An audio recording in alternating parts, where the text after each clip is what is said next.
আপনারা দেখেছেন আমাদের প্রিয় ভাই ওসমান হাদি সিঙ্গাপুরে চিকিৎসাধীন অবস্থায় মারা গিয়েছেন।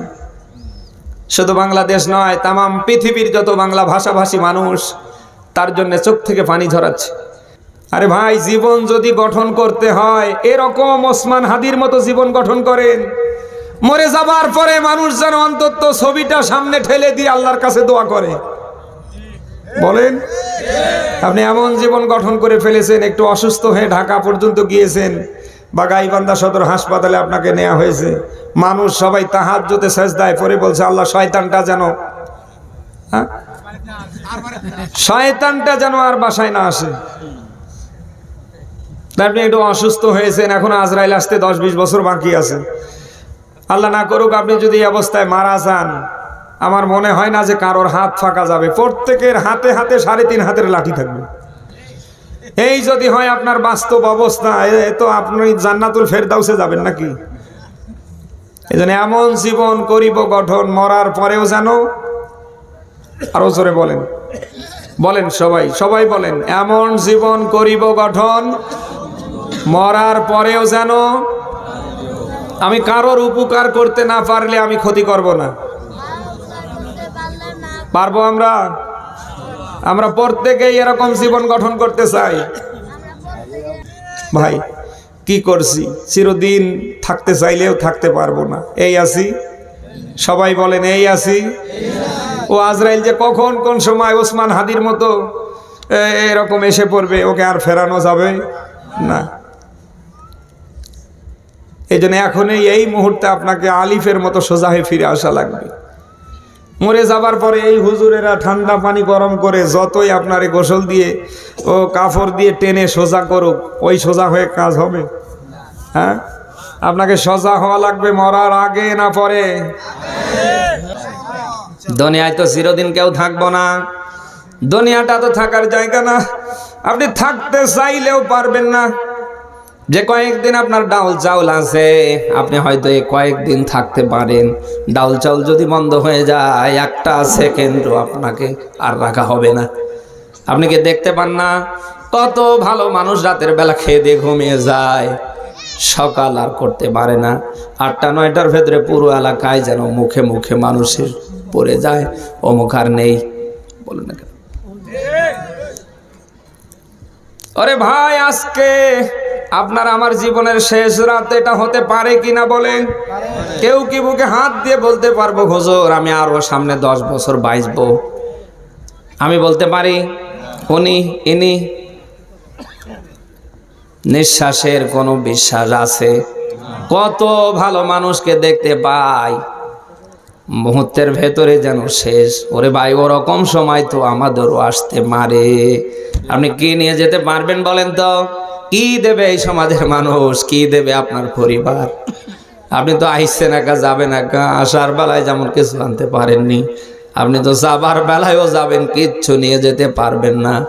শুধু সঙ্গী হবে বাজারের কয়েক টাকা দামের সাদা কাপড়। বলেন, আপনার দামি পায়ের জুতো পরে থাকবে, পোশাক পরে থাকবে, আপনার ল্যাপ তোষক খাট পালং কত ব্যবহার করা জিনিস পরে থাকবে, একটাও আপনাকে দেয়া হবে না, আপনার সাথে যাবে না। শুধু যাওয়া লাগবে আপনার একা একা। একদিন তোমারি নাম মসজিদে হবে এলান, একদিন তোমারি নাম মসজিদে হবে এলান। তৈরি থেকো, তৈরি রেখো কবরের মাল সামান, একদিন তোমারি নাম মসজিদে হবে এলান। হবে না ভাই? আপনি যে কবরস্থানে যাবেন, একটাবার চিন্তা ভাবনা করে দেখেন তো, যার নাম কবর তার রাখে না কেউ খবর। আপনার আগে কত মানুষ গিয়েছে, আপনি নিজেও কত মানুষকে মাটি চাপা দিয়ে ওই জায়গায় রেখে এসেছেন, কারোর খোঁজ খবর আছে? চায়ের দোকানে বিভিন্ন জায়গায় কারোর নাম উচ্চারিত হলেই অন্যরা লাভ দিয়ে বলে বেটা বেয়াদব, মরা মানুষ এই লোকটার নাম এভাবে নিতে নেই। বলেন না কেন?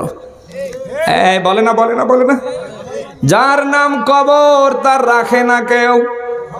আর অজরে ও বসবে না আপনি কোটিপতি, ও বসবে না আপনার 100 বিঘা জমি ছিল, ও বসবে না আপনি এমপি মন্ত্রী ছিলেন, ও শুধু এতটুকুন বসে আপনি দুনিয়ায় কার বিধান মেনে মারা গিয়েছেন? বলেন। কবর কত বড় ভয়ানক জায়গা। রাসূলের সাহাবী হযরতে ওসমান রাদিয়াল্লাহু তাআলা আনহু কবর দেখা মাত্রই থমকে দাঁড়াতেন, কাঁদতে কাঁদতে একেবারে বুকগুলি চোখের পানি দিয়ে ভিজে ফেলতেন।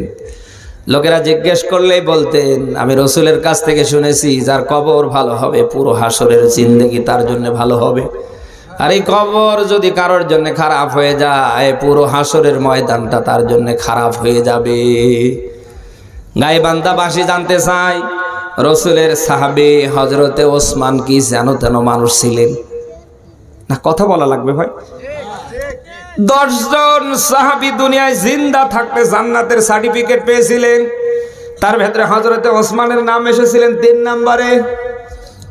দুনিয়ায় জিন্দা থাকতে জান্নাতের সার্টিফিকেট পাবার পরেও এই মানুষগুলি যদি কবর দেখে এমনটা ভীত হতে পারে, এই লোকগুলি এমন ভাবে যদি কান্নায় ভেঙ্গে পড়তে পারে, বলেন তো আমাদের আরো বেশি এর জন্য ভীত হওয়ার দরকার আছে না নে?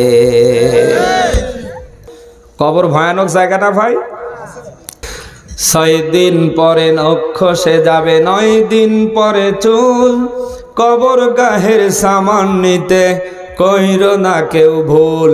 কবর জায়গা ভালো নয়, কবর জায়গা ভালো নয়, কবর জায়গা ভালো নয়। আমল দিয়ে কবর গৃহ সাজিয়ে নিতে হয়। এত আসতে বললে তো হবে না ভাই, সবাই বলবেন আশা করছি।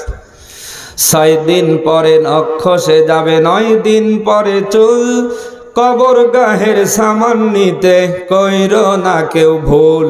কবর জায়গা ভালো না, কবর জায়গা ভালো না, কবর বলেন বলেন, কবর জায়গা ভালো না। আমল দিয়ে কবর গৃহ সাজিয়ে নিতে। 17 দিনে পেট ফেটে শেষ, পোকার খাদ্য হবে। 60 দিন পরে গোস্ত থাকবে না, কঙ্কাল পরে রবে। 60 দিনে হাড় গলি সব আলাদা হয়ে রয়। কবর জায়গা ভালো নয়, কবর বলেন বলেন বলেন সবাই, কবর জায়গা ভালো নয়, কবর আমল দিয়ে কবর গৃহ সাজিয়ে নিতে হয়। দেহের চেয়ে অধম বড় লোভ লালসার পাহাড়, হিংসায় জলে বিবেক হলো নফসের কালো আহার। হামান কারুন সবার এই পরিণতি পরিচয়। কবর জায়গা ভালো নয়, কবর বলেন বলেন বলেন, কবর জায়গা ভালো নয়, কবর আমল দিয়ে কবর গৃহ সাজিয়ে নিতে হয়। আমাদের নেয়ার দরকার আছে না ভাই?